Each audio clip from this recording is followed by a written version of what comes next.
I'm about to get so much hate for this. You know what? Fine. I don't care. Real talk.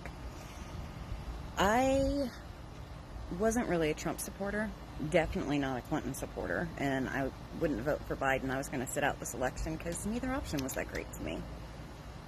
But after watching what unfolded in Pennsylvania and everyone asking, why aren't people running? You know why?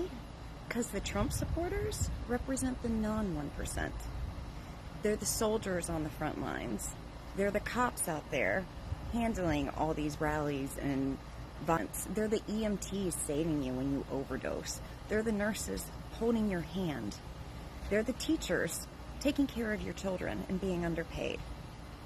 And I always thought Trump was a sexist, racist jerk, name-calling. But you know what?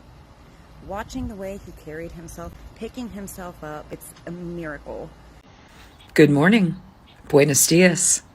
I have a fun story for you, but I want you to remember, myself and other big creators have explored the option that perhaps former President Donald J. Trump, 34-time convicted felon, twice impeached, failed former President Trump, was not shot by a bullet. Was it a shard of glass? Was it plexiglass? Was it a big mosquito? We might never know. But Christopher Wray, the director of the FBI, who is in charge of the investigation of the attempted assassination of Donald Trump, says this. With respect to former President Trump, there's some question about whether or not it's a bullet or shrapnel that that hit his ear. So it's conceivable. Although, as I sit here right now, I don't know whether that bullet, in addition to causing the grazing, could have also landed somewhere else. But I believe we've accounted for all of the shots. Yes, welcome back. For about 2 weeks, I've been covering this topic. The way the mainstream media was portraying this guy like, oh, he was a Trump supporter, trying to do this, do that. From the information I'm getting now, is totally different, and they will not even cover it. They are focusing on Kamala Harris at the moment. Taking a look at this article, you can clearly see the information we are getting about this guy. According to this article recently put out by the New York Post, Trump gunman Thomas Crook likely had a Gap account that he used to support Biden, site CEO says. That is according to this information, which I'm going to show you. I will not make the video to be long. 8 minutes is enough, so try to watch it to the end to understand exactly what is going on. I didn't want to do this, but from what I see, people are not covering this topic as much. So it is important. When I see anything, I will show you exactly what is happening. The media's bias against Democrats on full display, look no further than how this particular issue is being litigated, where the guy who has spent the better part of a decade fomenting violence is finally on the receiving end of it at the hands of a registered Republican, no less, and yet suddenly it's the Democrats' fault for not lowering the temperature in this country. No calls to lower the temperature when Trump told his rallygoers to beat up protesters and that he would pay their legal bills. No calls to lower the temperature when Trump posted a picture of Joe Biden hogtied. But we just got some reporting from a local news agency in Pennsylvania today that could give us a clearer view of the political beliefs of the shooter. This news agency talked to some of the shooter's neighbors who lived around him in the neighborhood he lived in, and they confirmed that he had some political signs on his yard in recent years. Those political signs? Trump signs.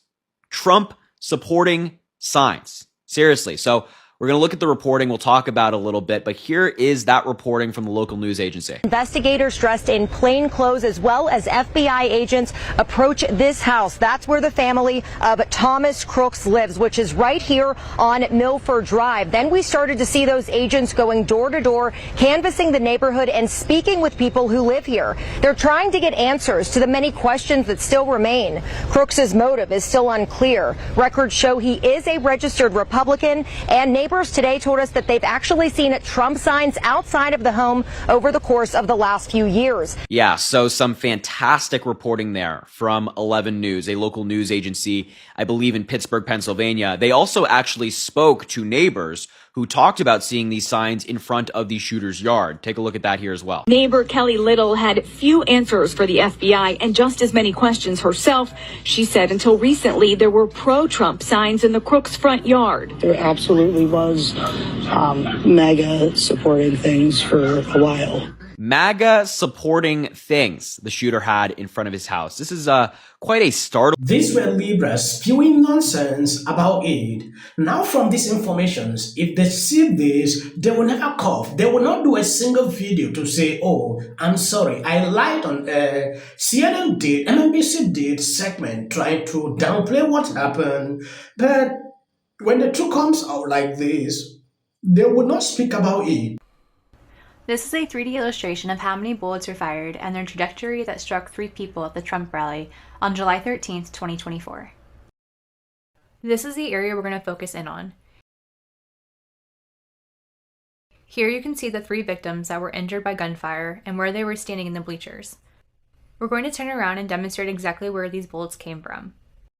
This model represents Thomas Crooks. His position can be seen here in this image, which illustrates exactly where he was. Turning around, we can see the path of all the bullets that were fired from this location. I placed a 10-foot red disc downrange to represent what an average shooter could hit easily. Now let's take a look at this first shot fired. Coming from our key location, bullet 1 grazes President Trump's ear. This is the same bullet that hits a spectator in the stands. We know this through video evidence. As President Trump is talking, the first shot rings out just after he says, "Take a look at what happened." Back at the podium, President Trump is shot and grabs his ear, falling to the ground as more shots rang out. In total, there were 7 or 8 shots, so let's rewind and watch this at regular speed.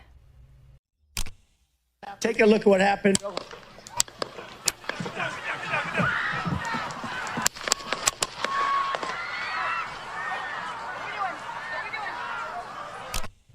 With all that gunfire, it's easy to understand how these spectators were injured, even though they were not the target, including the sole spectator who lost his life that day.